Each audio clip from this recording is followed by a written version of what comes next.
So in just about every workers' compensation case, you've got a lot of players involved. So you've got the injured worker and you've got their employer, okay? Then you've got the employer, and in most cases you have their insurance company, okay, the workers' comp carrier, okay?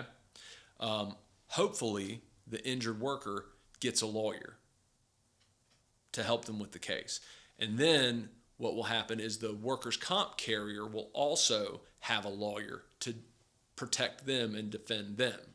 And so both sides, the defense lawyer and the claimant's lawyer, the lawyer for the injured worker, will try to persuade or argue in front of the commissioner. That's the judge in a workers' compensation case. The first judge that you go to, we call the single commissioner, okay?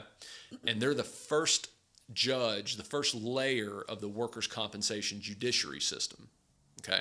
Then, if they make a decision that someone doesn't like, you have the right to appeal to a full commission, which is 3 different commissioners than the one that you were initially before, okay? And then if they make a decision that you don't like, you go to the Court of Appeals and you go to the Supreme Court. But you've also got nurse case managers. We talk a lot about nurse case managers. And these are people that are hired by the workers' compensation carrier. They work for the insurance company. They don't, you don't pay them.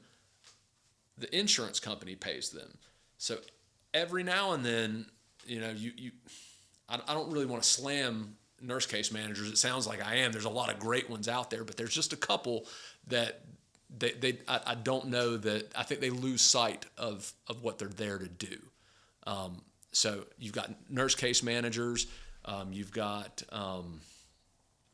doctors, physical therapists, pain management specialists. A lot of times you have orthopedic doctors involved for various body parts. You might have neurologists involved. You might have psychiatrists, because oftentimes if you've suffered an injury that has debilitated you, like you can't do what you used to do, like take care of your family, it might start affecting you mentally, okay? And workers' compensation offers medical care for the mental effects, the psychological effects of those work injuries, because that's just as real as any broken bone or injured back. Taking away a worker's ability to make wages and provide for their family, it's frightening. Not being able to do the things that you like to do when you're not at work, that will affect you, and workers' compensation realizes that, and an injured worker does have access to that kind of care as well. There's a lot of different people that play a lot of different roles. Most of them are good people. It's just the nature of the workers' compensation system it's contentious. At the bottom of it all, the injured worker has the burden to prove that their injuries are work-related. And that's about evidence. That's an evidentiary question. Just because you say it's related to getting hurt at work does not make it so. And it's the lawyer's job to take the evidence that's available and argue for these issues to be included. Argue that these issues are related to the work injury and that they are responsible for them. It's a tough job sometimes. It is, but it's worth it. It's good work.